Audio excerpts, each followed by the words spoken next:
Blossom Sage Sakura was the first character that showed me the joys of chaining, mainly due to the fact that her limit burst dealt 40 hits.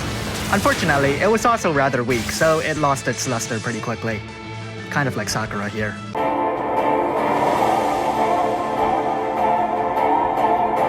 So, who was Blossom Sage Sakura?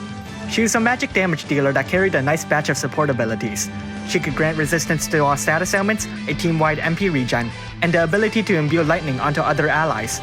She could also chain with 3 different families: the ever-popular Boating Shrike, the rather modest Absolute Zero, and the non-existent Disorder. With her Neo Vision Awakening, she's gained another chaining family, Graviton Cannon, which is just as popular as Disorder. But before we get into that, let's look at Mystic Light, which boosts her magic by 250% and enables a quintuple cast. Understone is a cooldown ability that uses her limit burst to imbue lightning onto an ally, fill their limit burst gauge by a significant amount, and boost their limit burst damage.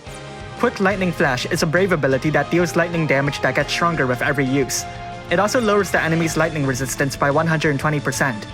Quick Thunder Scythe can be used once per battle. It's an extremely powerful attack that doesn't accomplish anything else. Quick Thunder Inquisition is another lightning cooldown ability that raises the damage modifier of her other lightning attacks. Onto her passives. She hasn't gained anything extraordinary, basically more stats. You can build her however you like, as she's proficient enough to single wield or dual wield. Finally, since there's nothing else to speak of, let's take a look at what Sakura of the Delta Star has to offer. It's only available beginning on the 4th turn, so you have to wait a bit to get here. In this form, she sacrifices her chaining and support abilities to go full force finisher. Quick Rebel Intention Blossoming Thunder is a lightning attack that gets stronger with every use. Ephemeral Black Blossom can be used twice. By almost killing herself, she'll grant herself a significant MP regen, boosts her magic by 300%, and enables a quintuple cast. Black Blossom Arts is a cooldown ability that boosts her limit burst damage by a significant amount, and fills her limit burst gauge. Black Blossom Screen is another cooldown ability that grants herself a 80% general mitigation buff, and boosts her lightning resistance by 100%. So, passives. She's gained 3 different magic killers, as well as a small boost to her limit burst damage. By strengthening one of her passive Brave abilities, you can raise the magnitude of the killer buffs and some of her elemental resistance. Other than that, this form may prefer to wield a single weapon, though her equipment limits remain the same. Finally, let's look at her limit burst.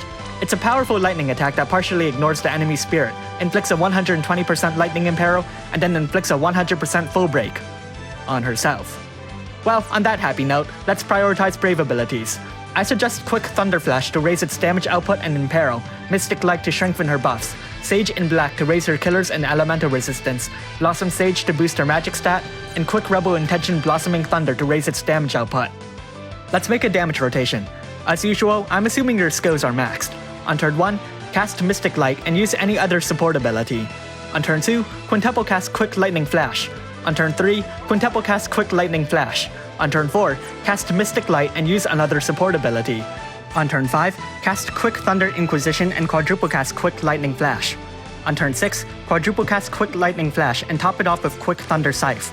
On turn 7, repeat once again from turn 4. Feel free to use her Brave Shift if you'd like to use her as a limit burst finisher, though make sure you're aware that you have less freedom with it. So how good is Blossom Sage Sakura?